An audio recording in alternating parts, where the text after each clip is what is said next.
Hey everybody, got the glasses on. That means it's time for Reading with Rob, or as some of you call it, Rob Reads. Whatever you want to call it. It's all fine with me. Pandemic, not much travel, all of the jet lag, a lot of time to read. So I've been reading like crazy. So I've been trying to alternate a little bit. And this book I had to get, even though I had a stack to get to, I had to put this one to the front of the pile. It's my man, Billy Idol.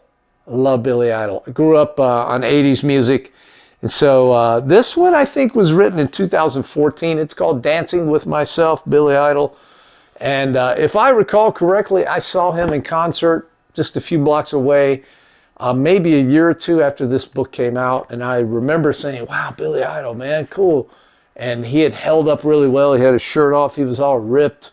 And his voice was fantastic, and he ripped through his hits, and people were enthusiastic. And I was like, dude, it's kicking butt. And he was funny on stage, and I think that's the only time I ever saw Billy Idol in concert, even though I grew up with his music.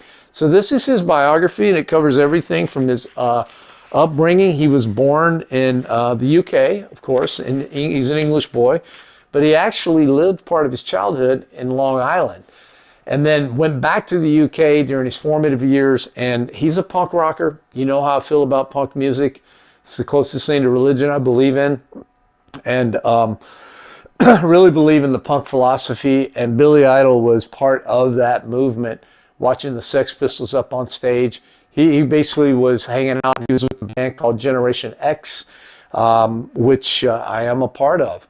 So Generation X was the name of the band, very famous band. And it kickstarted his solo career, which really went into full bloom when he moved to the States. So when he moved to the States, he moved to New York City in the 80s, in the bad old days, and just had a blast. Some of the more entertaining parts for me are the musical journey, you know, the struggles of trying to be an artist and just watching that career, watching his career bloom, watching punk music bloom, and some of the people that he knew who went on to later become really famous like he did. I always thought that was really interesting. Some of the more darker periods is he has a really bad drug problem here in the 80s, the go-go 80s, kind of crazy. He was the epitome of the rock and roll lifestyle, man. Sex, drugs, and rock and roll. That's what this guy lived, especially when he was here in New York City. He had some really dark times, super dark times when he lived here. He also moved to LA a little later on in life and had, if you will recall, a really bad motorcycle accident where he almost died. And, you know, kind of had a comeback tour after that. This was after he had already become a big star, was touring, you know, with the Cane. I remember his MTV performance. MTV, by the way, really made Billy Idol, and Billy Idol made MTV. They both came up right at about the same time. And as MTV grew, so did Billy Idol. So it was really interesting to watch that part of the story as well. If you like music biographies, I think you'll like it. If you like punk music, I think you'll like it. If you like rock music or the 80s, if you're a fan of Madonna even, you'll like it. Because Madonna also was a punk rocker hanging out on the Lower East Side. I just saw a biography about her the other day. And, you know, she was singing punk music before she shifted into like that dance music. And, you know, it's kind of amazing how you find a lot of people who don't really understand what punk is, but don't understand that all these people like Nirvana, the Foo Fighters, all these major bands that you listen to, the Police, the Sting, they all had their starts in punk music. And that makes a lot of sense, because when you think about punk music, you don't have, a lot of times the bands have to have that much skill, but that's where you go and you learn. And then those that are really talented move on and broaden their scope. And that's what Billy Idol did.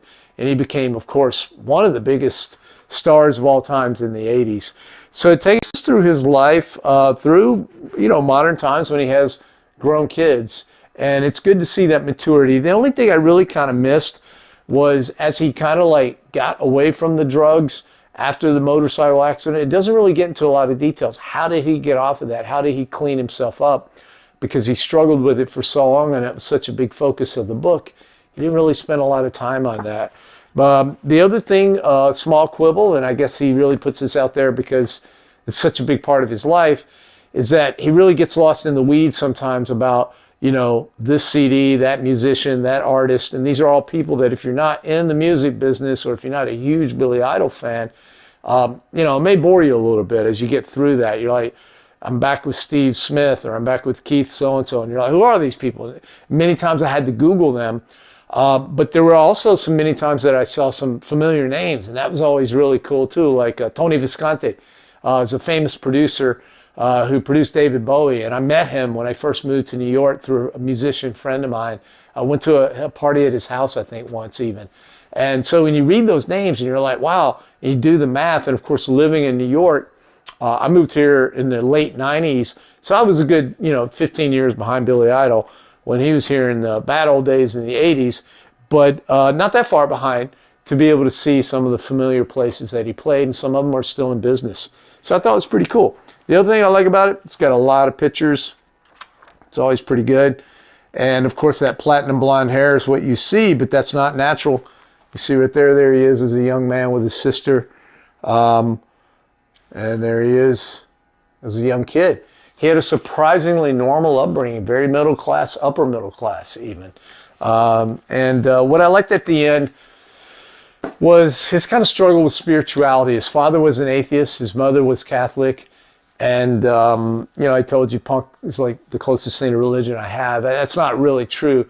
I grew up extraordinarily religious, and I consider myself a very spiritual person. But we all kind of struggle with that, right?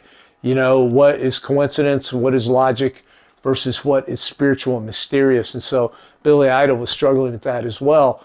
And I think that was kind of played out.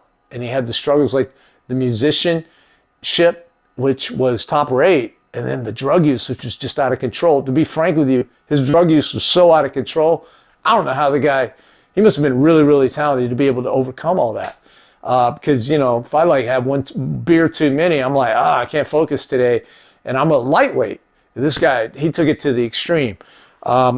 So anyway, I thought it was a very good read. I liked it. I got this book used, pre-owned, I think, pre-read. I'm not sure. I believe so. But I know I got it from a small bookstore that sells on Amazon. I encourage you to do the same thing, man. Help these guys out. Help the small businesses out. If you don't have a small bookstore in your neighborhood, or if don't feel safe going to a bookstore, or you just like the convenience of having something sent to you, you can do that on Amazon actually, or some other internet services. If you just are like tired of giving Jeff Bezos your money, I totally get it, man. The guy's gotten a lot of my money this year, but. Great book, highly recommend it. It's called Billy Idol, Dancing with Myself. Same title as that great song that he has. And I'm not going to dance with myself. I'm going to end it right there and just maybe give you is that Billy Idol? I don't know. That's a terrible Billy Idol impression. Next time I'll work on it in the mirror, and then I'll do it again. All right, that's Reading with Rob, or Rob Reads, whichever you want. You choose.